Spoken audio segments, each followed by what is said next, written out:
on the shore of Lake Geneva outside Bilderberg 2019. This is Josh Friedman, joined by Luke Radowski of We Are Change on day 2 of Bilderberg. How you doing, Luke? Allergies kicking my butt. So is jet lag. A lot of jet lag. But, working my butt off. You are as well. All of us are. Doing a lot of good work. Beautiful weather. Beautiful location that they picked. So far, people have been very friendly, and it has been that bad. We went through one jail cell, but it's in the job description. Whenever you're filming and documenting secretive, elusive elites, they usually don't like journalism or investigative reporting or the camera or the sunshine or light or transparency or openness, and usually leads to, of course, the interactions that we just went through. Well, we don't have that many investigative reporters here this year, but we do have a surprising amount of sunshine, and we do have some. But I think it's nice that we can focus on actual issues and topics as opposed to spending the whole time talking about harassment. And I'd like to go straight into discussing a video that you just published yesterday. We stumbled into none other than former Google head, Eric Schmidt. You want to tell us a little bit about that incident? Yeah, it was a very random incident. I mean, we were about to walk down one way, and then I was just like, no, I want to walk down this way. I don't know why I did it, but I just did it. And then literally he's walking right up to us. And Eric Schmidt himself, the man behind Google, the man behind Alphabet. He's on the board of the Pentagon Innovation Board. He, of course, is very close to Hillary Clinton. And I asked him a very specific question about his and himself, his money and his company's money, financing and funding a nonprofit called First Draft. When you look at First Draft, this nonprofit was the first to put out the term fake news in our national dialectic, into the national discussion that was taking place. We saw similar epithets and lines and talking points being puppeteered by Barack Obama and Hillary Clinton. And of course, Schmidt not only donated multi-millions of dollars to Hillary Clinton, he also wanted to be a campaign advisor to Hillary Clinton. And when you're the head of such, he was the head, when he was the head of such an instrumental, powerful, not only search engine, but just tech monopoly out there, and you're having these kind of biases and these kind of money connections, and you look at how the whole fake news line and establishment talking points worked out. They worked out a perfect situation where now we have censorship of alternative media because of this fake news talking point, because of the narrative that they threw out there. And if it wasn't for them throwing out this narrative, we wouldn't have the censorship. We wouldn't have this huge crush on independent voices like we have now, and a destruction of free speech and of the free press. You bring an interesting perspective to this social media discussion, which, by the way, for the audience, social media is on the topics list here at Bilderberg. They're calling it the weaponization of social media. You have built a major following for yourself across multiple platforms, but specifically YouTube, which of course is owned by Google. And at the same time, you yourself have faced what I would say some interesting repercussions and soft or maybe even hard censorship. Can you discuss that? Yeah, I mean, I could talk about censorship for hours and what's been happening on our channel. I mean, we've been warning about it since 2008. But yeah, you put in my name into any video out there. I confirmed this twice, demonetized. We Are Change demonetized. YouTube reached out to a major MCN multi-channel network that we were connected with, that we had a contract with. We had a contract with an MCN. An MCN that works for many of my friends, that has agreements with many of my friends, and they kind of signed me up. It's kind of like a managing firm that manages your YouTube channel, but they did it for professionals. They give you premium advertising, they give you one-on-one consulting. Some people say they're good for the business, some people say they're bad for the business, but regardless, we had one that was working really well for us. Our numbers have gone up ever since we joined this MCN, and we had better advertisers and more CPMs.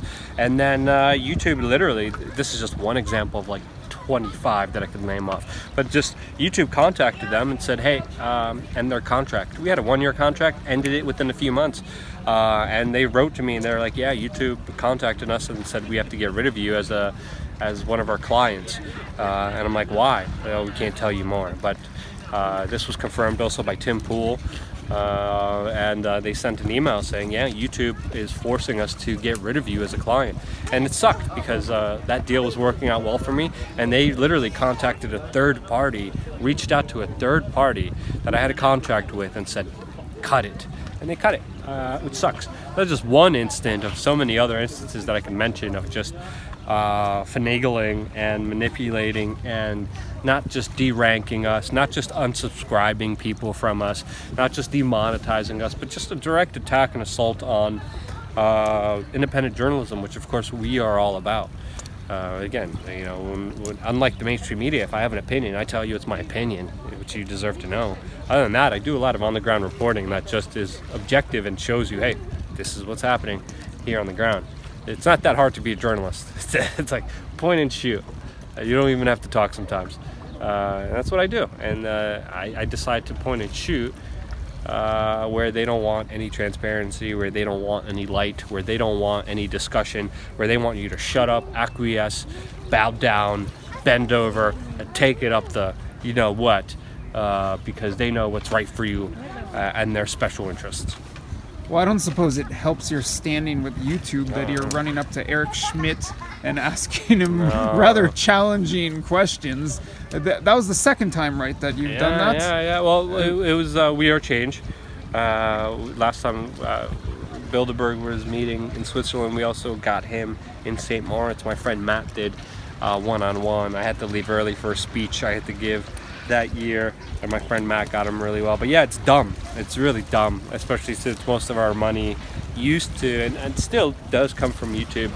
We definitely are moving towards a more donation-oriented kind of way of surviving. It's not easy to survive that way. It's hard to survive that way. But yeah, I mean, first time we confronted him was 2011, 2010. And now our YouTube channel has been the same, and I expect now more finagling and more manipulation, obviously, of someone's company. Well, let's bring it back to Bilderberg. They're meeting right beside us in the Monero Palace. What do you think is on the agenda, informal or formal, with regard to excuse me, that might have been a Freudian slip, with regard to social media? Well, obviously they're even admitting that they're talking about the dangers of social media. They're talking about everything that's been happening. You look at Microsoft. Microsoft is implementing. By the way, the CEO of Microsoft. Yeah. And they're just implementing gender identity into their kind of spell check autocorrect, so you could correctly gender someone, and to talk about non-binary social justice warrior insanity that's automated now in Microsoft technology. So, again, it's like, hey, this should be a larger discussion. We should discuss this. Nope. Just like autocorrect, you're going to be corrected on genders and how to say things and how to not say things. It's dystopian what's happening in there. And obviously it's happening for the benefit of them, happening to push a divide and conquer agenda. Who are them? The heads of Microsoft, the heads of Google, the heads of Goldman Sachs, the heads of all the other mega corporations, banks, financial institutions, government institutions that are colluding together for their own personal benefit. And do we know of any direct connection to Bilderberg with regard to social media censorship? Has anything leaked? Do we have any idea what kind of angle, or has Bilderberg ever put out anything with regard to free speech online? Or are we completely left to speculate on that stuff? Well, a lot of times we're left to speculate, and I think it's fair to speculate when you have the certain powers coming together with the certain individuals that are there. And it's fair to raise your opinions, and it's fair to talk about these things openly.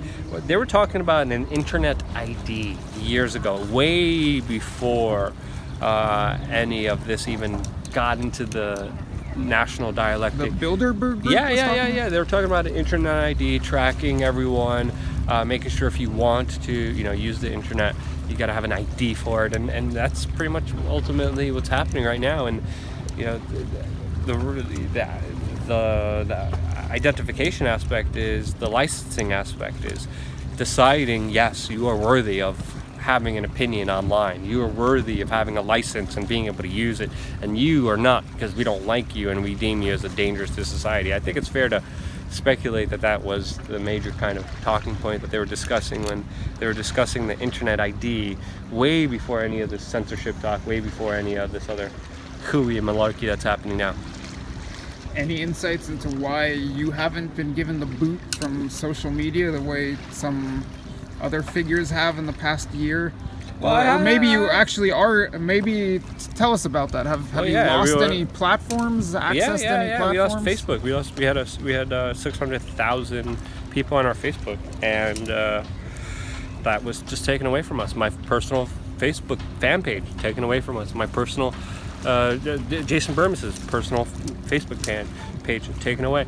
Not hundreds and hundreds of people saying, "Hey, I was subscribed I'm unsubscribed. Hey, I was following your work. I'm not following your work anymore. Hey, you used to be able to make a living and everything was monetized. Well, everything's going to be automatically demonetized and deranked. So yeah, there is a huge effect that is very detrimental, because I see, friends who are also doing similar political things, but they don't go as they know what they could touch and what they can't touch, and they're thriving. I saw my other friend who was talking about more of that mainline politics stuff.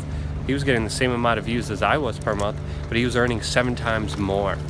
So imagine 7 times more money for the same amount of views talking about politics. Why am I earning 7 times less than what the average political commentator on YouTube is making? Like, that has a huge effect, especially if this is my livelihood and this is my life. Okay, 2 surprise rapid fire questions to wrap this up about Bilderberg. Uh-oh. We gotta wake you up a little bit. I'm tired. I got allergies. Jet lag. It's too majestic of a setting right here for you on Lake Geneva. We gotta get a bit of an energy boost. Okay, one topic and one participant at this year's Bilderberg that stick out to you, and why? Very briefly. Stacey Abrams, 100%, because the mainstream media loves her and they're pushing her. And she's not even she lost politically. She lost an election. She says she didn't lose like Hillary Clinton. And of course, the main one I'm really interested in is China, because this is one of their topics that they're discussing, because it's interesting to see. There's many different trains of thoughts and theories out there about China and the kind of globalist world order, when we have individuals inside like Henry Kissinger, who along with David Rockefeller were the ones who opened up China to the world, to slave labor, factory work, while of course de-industrializing and getting rid of the factories in the United States in exchange for cheap labor in China. David Rockefeller, Henry Kissinger worked out that deal. They pretty much made China as powerful as they are right now. So I would want to know what's the next level here, because China is becoming more of an inevitable situation geopolitically that does need to be rectified in some way. Okay, any last thoughts about Bilderberg 2019 thus far? Let's hope we don't need bail money. I guess the same thing's going through my mind. All right, thanks a lot, Luke. Thanks for what you do. Thanks for working with me during this conference, and I appreciate you taking the time. Yeah, no worries. Thanks.